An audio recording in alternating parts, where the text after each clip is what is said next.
Introduction to the Malleus Malificarum by Montague Summers. Introduction to the 1928 version. It has been recognized even from the very earliest times, during the first gropings toward the essential conveniences of social decency and social order, that witchcraft is an evil thing, an enemy to light, an ally of the powers of darkness, disruption, and decay. Sometimes, no doubt, primitive communities were obliged to tolerate the witch and her works owing to fear. In other words, witchcraft was a kind of blackmail. But directly cities were able to coordinate, and it became possible for society to protect itself. Precautions were taken, and safeguards were instituted against this curse, this bane whose object seemed to blight all that was fair, all that was just and good, and that was well appointed and honorable. In a word, whose aim proved to be set up on high the red standard of revolution, to overwhelm religion, existing order, and the comeliness of life in an abyss of anarchy, nihilism, and despair. In his great treatise, De Ciutate Dei, St. Augustine set forth the theory, or rather the living fact, of the two cities, the city of God and the opposing stronghold of all that is not for God, that is to say, of all that is against him. This seems to be a natural truth, which the inspired doctor has so eloquently demonstrated in his mighty pages. And even before the era of Christianity, men recognized the verity, and nations who had never heard the divine command put into practice the obligation of the Mosaic maxim: "Thou shalt not suffer a witch to live." It is true that both in the Greek and in the earlier Roman cults, worships often directly derived from secret and somber sources. Ancient gods, or rather demons, had their awful superstitions and horrid rites, powers whom men dreaded, but out of very terror placated. Fanes men loathed, but within whose shadowed portals they bent and bowed the knee perforce in trembling fear. Such deities were the Thracian Bendis, whose manifestation was heralded by the howling of her fierce black hounds, and Hecate the Terrible, queen of the realm of ghosts, as Euripides called her, and the vampire Mormo, and the dark Sumanus, who at midnight hurled loud thunderbolts and launched the deadly levin through the starless sky. Pliny tells us that the worship of this mysterious deity lasted long, and dogs with their puppies were sacrificed to him with atrocious cruelty. But St. Augustine says that in his day one could scarce find one within a while that had heard, nay more, that had read so much as the name of Sumanus. Nevertheless, there is only too much reason to believe that this devil god had his votaries, although his liturgy was driven underground and his supplicants were obliged to assemble in remote and sacred places. Towards the end of the 5th century, the Carthaginian Marcianus Capella boldly declares that Sumanus is none other than the Lord of Hell. And he was writing, it may be remembered, only a few years before the birth of St. Benedict. Some think that he was still alive when the father of all monks was born. Although in Greek states the prosecution of witches was rare, in large measure owing to the dread they inspired, yet cases were not unknown, for Theris, a woman of Lemnos, who was denounced by Demosthenes, was publicly tried at Athens and burned for her necromancy. It is perhaps not impertinent to observe that many strange legends attach to the island of Lemnos, which is situated in the Aegean Sea, nearly midway between Mount Athos and the Hellespont. It is one of the largest of the group, having an area of some 147 square miles. Lemnos was sacred to Hephaestus, who was said to have fallen here when hurled by Zeus from Olympus. The workshops of the smith god in ancient legend were supposed to be on the island, although recent geologists deny that this area was ever volcanic, and the fires which are spoken of as issuing from it must be considered gaseous. Later, the office of Hephaestus was placed in Sicily and the Lipari Islands, particularly Hera. The worship of Hephaestus in later days seems to have degenerated and to have been identified with some of the secret cults of the evil powers. This was probably due to his connection with fire and also to his extreme ugliness, for he was frequently represented as a swarthy man of grim and forbidding aspect.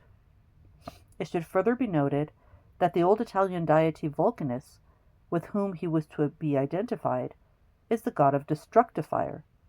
Fire considered in its rage and terror, as contrasted with fire which is a comfort to the human race, the kindly blaze on the hearth, domestic fire, presided over by the gracious Lady Vesta. It is impossible not to think of the fall of Lucifer when one considers the legend of Hephaestus. Our Lord replied when the disciples reported, "Lord, the devils are also subject to us in thy name." And he replies, "I saw Satan like lightning falling from heaven." And Isaiah says, "How art thou fallen from heaven, O Lucifer, who didst rise in the morning? How art thou fallen to the earth, thou didst wound the nations?" Milton also has the following poetic allusion: "Nor was his name unheard or unadorned in ancient Greece, and in Ausonian land. Men called him Mulciber, and how he fell from heaven, they fabled, thrown by angry Jove. Sheer o'er the crystal battlements, from morn to noon he fell, from noon to dewy eve, a summer's day, and with the setting sun, dropped from the zenith like a falling star. On Lemnos, the Aegean isle, thus they relate, erring, for he with his rebellious root fell long before, nor aught availed him now to have built in heaven high towers, nor did he scape by all his engines, but was headlong sent with his industrious crew to build in hell." Accordingly, during the years 319 to 321, a number of laws were passed which penalized and punished the craft of magic with the utmost severity. A pagan diviner or haruspux could only follow his vocation under very definite restrictions. He was not allowed to be an intimate visitor at the house of any citizen, for friendship with men of this kind must be avoided. The haruspux who frequents the houses of others shall die at the stake. Such is the tenor of the code. It is hardly an exaggeration to say that almost every year saw a more rigid application of the laws, although, even as today, when fortune-telling and peering into the future are forbidden by the statute book, diviners and mediums abound. So then, in spite of every prohibition, astrologers, clairvoyants, and palmists had an enormous clientele of rich and poor alike. However, under Valens, owing to his discovery of the damning fact that certain prominent courtiers had endeavored by means of table rapping to ascertain who would be his successor upon the throne, in the year 367 a regular crusade, which in its details recalls the heyday of Matthew Hopkins, was instituted against the whole race of magicians, soothsayers, mathematici, and liturgists, which perhaps was the first general prosecution during the Christian era. Large numbers of persons, including no doubt many innocent as well as guilty, were put to death, and a veritable panic swept throughout the Eastern world. The early legal codes of most European nations contain laws directed against witchcraft. Thus, for example, the oldest document of Frankish legislation, the Salic Law, which was reduced to a written form and promulgated under Clovis, who died 27 November 511, mulcts those who practice magic with various fines, especially when it could be proven that the accused launched a deadly curse or had tied the witch's knot. This latter charm was usually a long cord tightly tied up in elaborate loops, among whose reticulations it was customary to insert the feathers of a black hen, a raven, or some other bird which had, or was presumed to have, no speck of white. This is one of the oldest instruments of witchcraft and is known in all countries and among all nations. It was put to various uses. The wizards of Finland, when they sold wind in the 3 knots of a rope, for instance. If the first knot were undone, a gentle breeze sprang up. If the second, it blew a mackerel gaze. If the third, a hurricane. But the witch's ladder, as it was often known, could be used with far more baleful effects. The knots were tied with certain horrid maledictions, and then the cord was hidden away in some secret place. And unless it were found, and the strands released, the person at whom the curse was directed would pine and die. This charm continually occurs during the trials. Thus, in the celebrated Island Magi case, March 1711, when a coven of witches was discovered, it was remarked that an apron belonging to Mary Dunbar, a visitor at the house of the afflicted persons, had been abstracted. Miss Dunbar was suddenly seized with fits and convulsions and sickened almost to death. After most diligent search, the missing garment was found carefully hidden away and covered over, and a curious string, which had 9 knots in it, had been so tied up with the folds of the linen that it was beyond anything difficult to separate them and loosen the ligatures. In 1886, in the old belfry of a village church in England, they were accidentally discovered pushed away in a dark corner, several yards of ingle braid with elaborate care, and having a number of black feathers thrust through the strands. It is said that for a long while considerable wonder was caused as to what it might be, but when it was exhibited and became known, one of the local grandmothers recognized it was a witch's ladder. And, what is extremely significant, when it was engraved in the Folklore Journal, an old Italian woman, to whom the picture was shown, immediately identified it as La Ghirlanda della Streghe. The laws of the Visigoths, which were to some extent founded upon the Roman law, punished witches who had killed any person by their spells with death, whilst long-continued and obstinate witchcraft, if fully proven, was visited with such severe sentences as slavery for life. In 578, when a son of Queen Fredegode died, a number of witches who were accused of having contrived the destruction of the prince were executed. It has been said in these matters that the ecclesiastical law was tolerant, since for the most part it contented itself with a sentence of excommunication. But those who consider the spiritual outlawry lenient certainly do not appreciate what a doom entailed.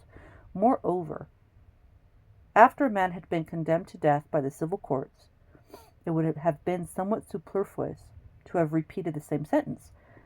And beyond the exercise of her spiritual weapons, what else was there left for the Church to do? In 814, Louis le Pieux, upon his accession to the throne, began to take very active measures against all sorcerers and necromancers, and it was owing to his influence and authority that the Council of Paris in 829 appealed to the secular courts to carry out any such sentences as the bishops might pronounce. The consequence was that from this time forward, the penalty of witchcraft was death, and there is evidence that if constituted authority, either ecclesiastical or civil, seemed to slacken in their efforts, the populace took the law into their own hands with far more fearful results. In England, the early penitentials are greatly concerned with the repression of pagan ceremonies, which under the cover of Christian festivities were very largely practiced at Christmas and on New Year's Day.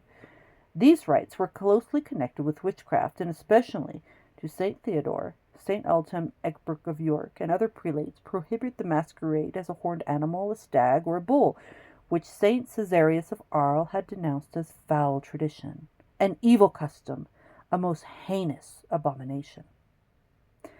These and even stronger expressions would not be used unless some very dark and guilty secrets had been concealed beneath this mumming, which, however foolish, might perhaps have been thought to be nothing worse, so that to be so roundly denounced as devilish and demoniacal, they must certainly have had some very grim signification which did not appear upon the surface.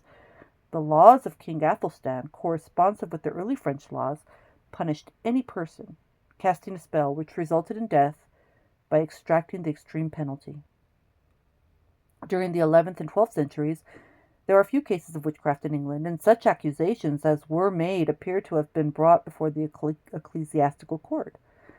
It may be remarked, however, that among the laws attributed to King Kenneth I of Scotland, who ruled from 844 to 860, and under whom the Scots of Dalriada and the Pictish peoples may be said to have been united in one kingdom, is an important statute which enacts that all sorcerers and witches and such as invoke spirits and use to seek upon them for help, let them be burned to death. Even then, this was obviously no new penalty, but the statutory confirmation of a long-established punishment. So the witches of Forres, who attempted the life of King Dufus in the year 968, by the old bane of slowly melting a wax image when discovered, were, according to the law, burned at the stake. The conversion of Germany to Christianity was late and very slow, for as late as the 8th century, in spite of the heroic efforts of St. Columbanus, St. Fridolin, St. Gall, St. Rupert, St. Willibrord, and the great St. Boniface, and many others, in spite of the headway that had been made, various districts were always relapsing into a primitive and savage heathenism. For example, it is probably true to say that the Prussian tribes were not stable in their conversion until the beginning of the 13th century, when Bishop Albrecht reclaimed the people by a crusade. However, throughout the 11th and the 12th centuries, there are continual instances of persons who had practiced witchcraft being put to death, and the Emperor Frederick II, in spite of the fact that he was continually quarreling with the papacy and utterly indifferent to any religious obligation. Indeed, it has been said that he was a Christian ruler only in name, and throughout his reign he remained virtually a Moslem freethinker, declared that a law which he had enacted for Lombardy should have force throughout the whole of his dominions. Henceforth, Fackendard remarks, all uncertainty was at an end. The legal punishment for heresy throughout the empire was death at the stake. It must be borne in mind that witchcraft and heresy were almost inextricably commingled. It is quite plain that such a man as Frederick, whose whole philosophy was entirely oriental, who was always accompanied by a retinue of Arabian ministers, courtiers, and officers, and who was perhaps, not without reason, suspected of being a complete agnostic, recked little whether heresy and witchcraft might be offenses against the church or not, but he was sufficiently shrewd to see that they gravely threatened the well-being of the state, imperiling the maintenance of civilization and the foundations of society. This brief summary of early laws and ancient ordinances has been given in order to show that the punishment of witchcraft certainly did not originate in the 14th and 15th centuries, and most assuredly was not primarily the concern of the Inquisition.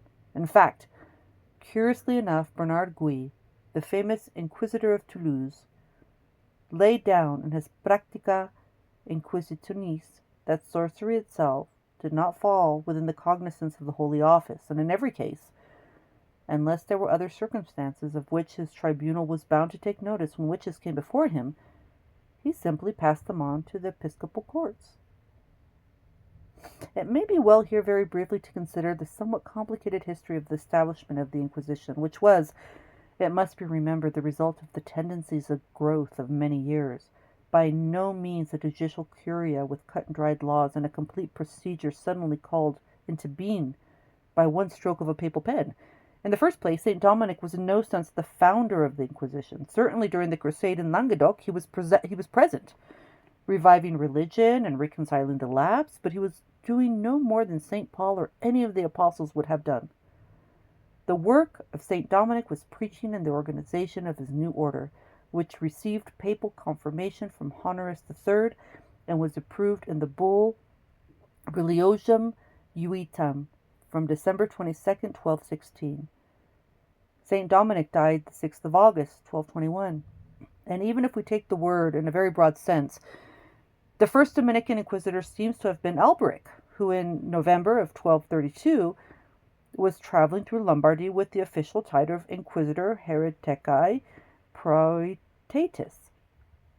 The whole question of the episcopal inquisitors, who were really the local bishop, the archdeacons, and his diocesan court and their exact relationship with the traveling inquisitors, who were mainly drawn from the two orders of friars, the Franciscan and the Dominican, is extremely nice and complicated.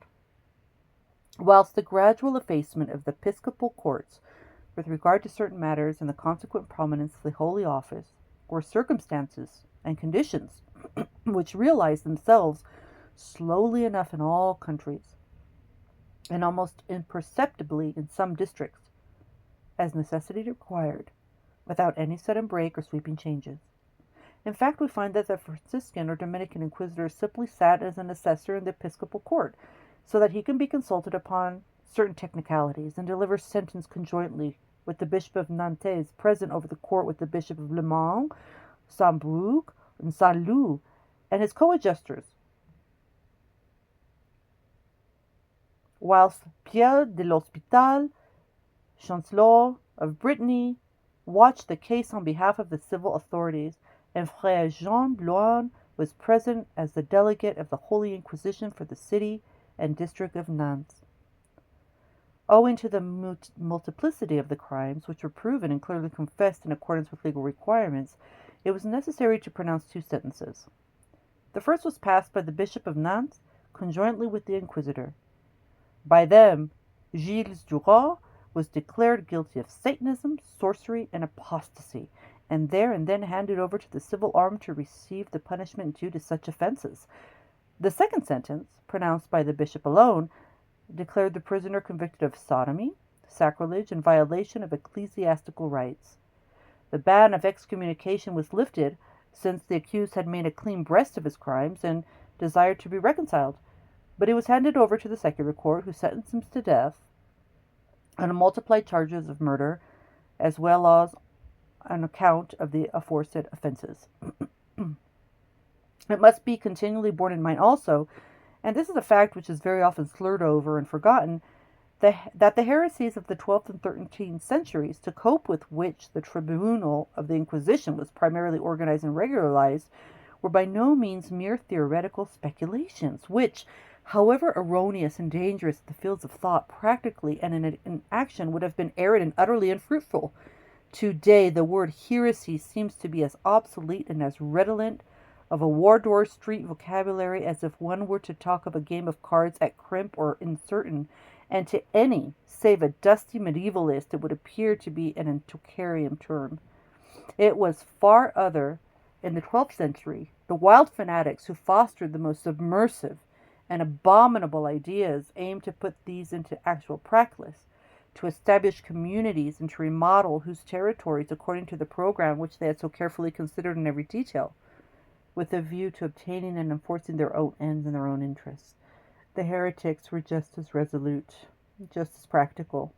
That's to say, just as determined to bring about the domination of their absolutism as is any revolutionary of today. The aim and objects of their leaders, Tanchilon, Ever-Watcher, the Jew Manasses, Peter Waldo, Pierre Autier, Peter of Bruges, Arnold of Brescia, and the rest, were exactly those of Lenin, Trotsky, Zinoviev, and their fellows. There were, of course, minor differences and divergences in their tenets. That is to say, some had sufficient cunning to conceal and even to deny the extreme views which others were bold enough or mad enough more openly to proclaim. But just below the trappings, a little way beneath the surface, their motives, their methods, their intentions, the goal to which they pressed were all the same. Their objects may be summed up as the abolition of monarchy, the abolition of private property and of inheritance, the abolition of marriage, the abolition of order, the total abolition of all religion. It was against this that the Inquisition had to fight, and who cannot be surprised if, when faced with so vast a conspiracy, the methods employed by the Holy Office may not seem, if the terrible conditions are conveniently forgotten, a little drastic, a little severe? There can be no doubt that had this most excellent tribunal continued to enjoy its full prerogative and the full exercise of its salutary powers, the world at large would be in a far happier and far more orderly position today. Historians may point out diversities and dissimilarities between the teaching of the Waldenses, the Albigenses, the Henricans, the poor men of Lyon, the Cathari, the Vaudois, the Bogomile, the Manichees, but they were in reality branches and variants of the same dark fraternity. Just as the Third International, the anarchists, the nihilists, and the Bolsheviks are in every sense, save the mere level, entirely identical.